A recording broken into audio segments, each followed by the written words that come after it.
यार दोस्तों वक्त तो ਉਹੀ ਆ ਲੇਕਿਨ ਆਪਾਂ ਆਮ ਇਨਸਾਨ ਬਦਲ ਗਏ ਹਾਂ।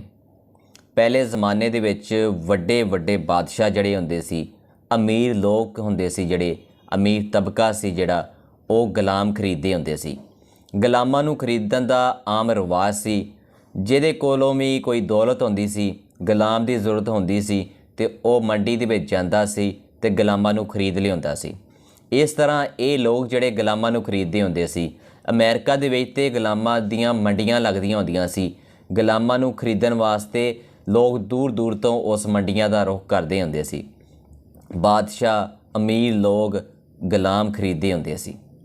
ਅਮਰੀਕਾ ਦੇ ਵਿੱਚ ਦੋਸਤੋ ਜਿਹੜੇ ਕਾਲੇ ਹਬਸ਼ੀ ਲੋਕ ਜਿਹੜੇ ਆ ਉਹ ਲਿਆਂਦੇ ਜਾਂਦੇ ਸੀ ਮੰਡੀਆਂ ਦੇ ਵਿੱਚ, ਉਹਨਾਂ ਨੂੰ ਖਰੀਦਿਆ ਜਾਂਦਾ ਸੀ।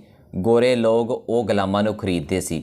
ਲੇਕਿਨ ਦੋਸਤੋ ਮੈਂ ਹੈਰਾਨਗੀ ਦੀ ਤੁਹਾਨੂੰ ਗੱਲ ਸੁਣਾਵਾਂ, ਜਿੱਦਾਂ ਕਿ ਆਪਾਂ ਅੱਜ ਕੱਲ੍ਹ ਮੰਡੀਆਂ ਦੇ ਵਿੱਚ ਜਾਂਦੇ ਹਾਂ, ਮੰਡੀਆਂ ਦੇ ਵਿੱਚ ਜਾ ਕੇ ਆਪਾਂ ਕੋਈ ਜਾਨਵਰ ਖਰੀਦਦੇ ਹਾਂ, ਬੱਕਰੇ ਖਰੀਦਦੇ ਹਾਂ, ਬੈਲ ਖਰੀਦਦੇ ਹਾਂ ਜਿਸ ਤਰ੍ਹਾਂ, ਤੇ ਉਹ ਜਿਹੜੇ ਆਪਾਂ ਬੈਲ ਖਰੀਦਦੇ ਹਾਂ ਉਹਨਾਂ ਦੇ ਗਲੇ ਦੇ ਵਿੱਚ ਆਪਾਂ ਰੱਸੀਆਂ ਬੰਨ੍ਹ ਕੇ ਪਕੜ ਕੇ ਲੈ ਕੇ ਆ ਜਾਂਦੇ ਹਾਂ।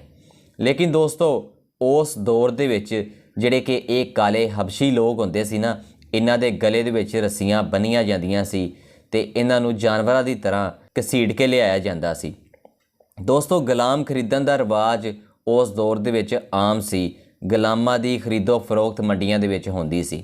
ਲੇਕਿਨ ਦੋਸਤੋ ਵਕਤ ਤੇ ਉਹੀ ਆ, ਲੇਕਿਨ ਆਪਣਾ ਅੰਦਾਜ਼ ਬਦਲ ਗਿਆ ਵਾ, ਆਪਣੇ ਲੋਕਾਂ ਦਾ ਅੰਦਾਜ਼ ਬਦਲ ਗਿਆ ਵਾ। ਹੁਣ ਗੁਲਾਮ ਨਹੀਂ ਖਰੀਦੇ ਜਾਂਦੇ ਪਏ। ਅੱਜ ਕੱਲ੍ਹ ਦੇ ਇਸ ਦੌਰ ਦੇ ਵਿੱਚ ਗੁਲਾਮ ਨਹੀਂ ਖਰੀਦੇ ਜਾਂਦੇ ਪਏ, ਲੇਕਿਨ ਅੱਜ ਕੱਲ੍ਹ ਆਜ਼ਾਦ ਲੋਕ ਖਰੀਦੇ ਜਾਂਦੇ ਪਏ ਆ।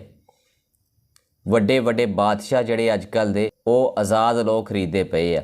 ਦੋਸਤੋ ਵਕਤ ਵੇਖ ਲਓ ਕਿੰਨਾ ਬਦਲ ਗਿਆ ਵਾ ਕਿ ਅੱਜ ਕੱਲ੍ਹ ਗੁਲਾਮਾਂ ਨੂੰ ਤਾਂ ਨਹੀਂ ਖਰੀਦਿਆ ਜਾਂਦਾ ਪਿਆ, ਲੇਕਿਨ ਆਜ਼ਾਦ ਲੋਕਾਂ ਨੂੰ ਖਰੀਦਿਆ ਜਾਂਦਾ ਪਿਆ ਵਾ। ਖੈਰ ਤੁਸੀਂ ਇਸ ਬਾਰੇ ਕੀ ਕਹਿੰਦੇ ਆ, ਮੈਨੂੰ ਕਮੈਂਟਸ ਦੇ ਵਿੱਚ ਜ਼ਰੂਰ ਦੱਸਿਓ।